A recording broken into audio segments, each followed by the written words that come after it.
FRCA, le syndicat du sucre de la Réunion et Groupama vous présentent Terre d'ici.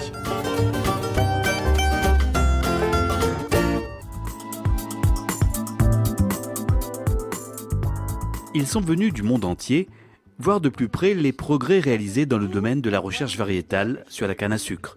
Ils, ce sont en réalité les meilleurs spécialistes mondiaux de la canne, tous membres de l'ISSCT, ce qui veut dire en clair International Society of Sugarcane Technologists, donc c'est une association internationale qui organise tous les 3 ans un congrès international. Et puis depuis maintenant une trentaine d'années, ils ont décidé, donc ça c'est quelque chose qui existe depuis presque un siècle, 90 ans. Et entre 2 congrès, il y a des réunions thématiques, donc des séminaires thématiques. Aujourd'hui, on reçoit des spécialistes mondiaux, donc une quinzaine de pays, une soixantaine de personnes, sur la partie création variétale et génétique de la canne. Ce jour-là, nos spécialistes de la canne ont rendez-vous sur le terrain pour une visite de 2 des 7 stations de sélection d'Aircan. Une excursion matinale qui débute à la Saline, à 700 mètres d'altitude, au cœur des parcelles d'essai de Vubel. Ici, nous montrons les seedlings, donc c'est le premier stade de sélection des variétés de canne à sucre. Sur cette station, nous avons à peu près 15 000 seedlings. C'est quelque chose de très intéressant de voir comment vous faites la recherche dans des zones assez difficiles. Il y a beaucoup de similitudes entre ce qui se fait ici et ce qu'on fait à Maurice. Alors, c'est un partage d'expériences, des idées, et c'est quelque chose qui se fait assez régulièrement entre les îles et d'autres pays qui sont dans la canne à sucre en termes de recherche. Une visite de terrain enrichissante à tout point de vue pour les nombreux participants invités de ce séminaire. Ça arrive à comparer les programmes des différents pays et ça nous donne beaucoup d'idées à améliorer et à partager nos idées entre les îles, surtout entre Maurice et Réunion.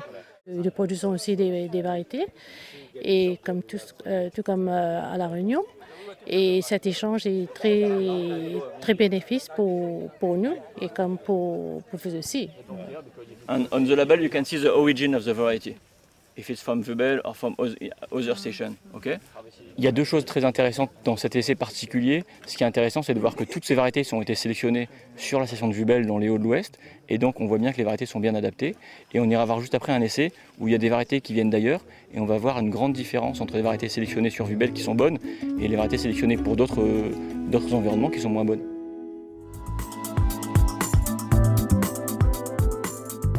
Okay. So I guess in stage 2 you name the clones in stage 2.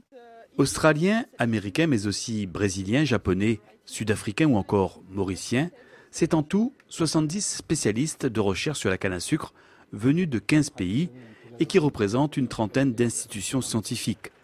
Lors de ce séminaire international, ils ont pu ainsi découvrir plusieurs stations d'essai d'Aircan et les différents travaux de recherche qui y sont menés, comme ici par exemple, pour tester la résistance des cannes à certaines maladies. Et donc là, vous avez un essai charbon, et dans cet essai, donc, on prend tous les clones, toutes les nouvelles variétés, et on va les tremper dans une suspension de spore très concentrée, et on va les suivre pendant 3 ans afin d'identifier les variétés les plus résistantes. Et c'est celle-là que gardera Aircan pour mettre au champ. De retour à la station historique de la Bretagne, les chercheurs profitent de la visite pour découvrir les installations et les équipements qui permettent aux scientifiques d'améliorer leurs connaissances sur la canne à sucre, avec comme ici l'exemple de ce spectromètre proche infrarouge. En fait, c'est un outil qui permet de mesurer en une seule prise plusieurs composants, là où au laboratoire, on aurait besoin de plusieurs appareils différents. C'est en connaissant la composition de la canne qu'on va pouvoir voir quelle est sa valeur agronomique et quelle est sa valeur derrière technologique, sa valeur pour laquelle on va pouvoir récupérer du sucre. Toujours dans le domaine de la recherche variétale, de grands progrès ont été également réalisés ces dernières années en matière de génétique pour mieux connaître le génome de la canne à sucre. L'idée, c'est de mettre au point des outils qui nous permettent des analyses plus rapides du contenu du patrimoine génétique des variétés élites que nous sélectionnons pour effectivement pouvoir avoir des outils qui nous permettent d'opérer des tris. La sélection, c'est quoi? C'est faire du tri, garder ce qui est bon, rejeter ce qui est moins bon. Donc avec des outils, essentiellement des marqueurs qui étiquettent le contenu génétique des cannes, essayer d'aller plus vite dans les décisions de sélection Et donc, de ce fait-là, peut-être effectivement rationaliser les coûts de la sélection et gagner du temps et gagner des économies d'investissement dans le travail scientifique. Il y a encore dans la sélection des grands progrès à faire et on le voit dans les croisements qu'on fait chaque année. Notre capacité à mettre en évidence la diversité grâce à nos stations extérieures et qui sont sur tout le pourtour de l'île. Comme je le dis régulièrement, à La Réunion, on a 7 stations de sélection pour à peine 25 000 hectares. Je donne l'exemple de l'Australie. En Australie, pour 400 000 hectares, ils ont 4 stations de sélection.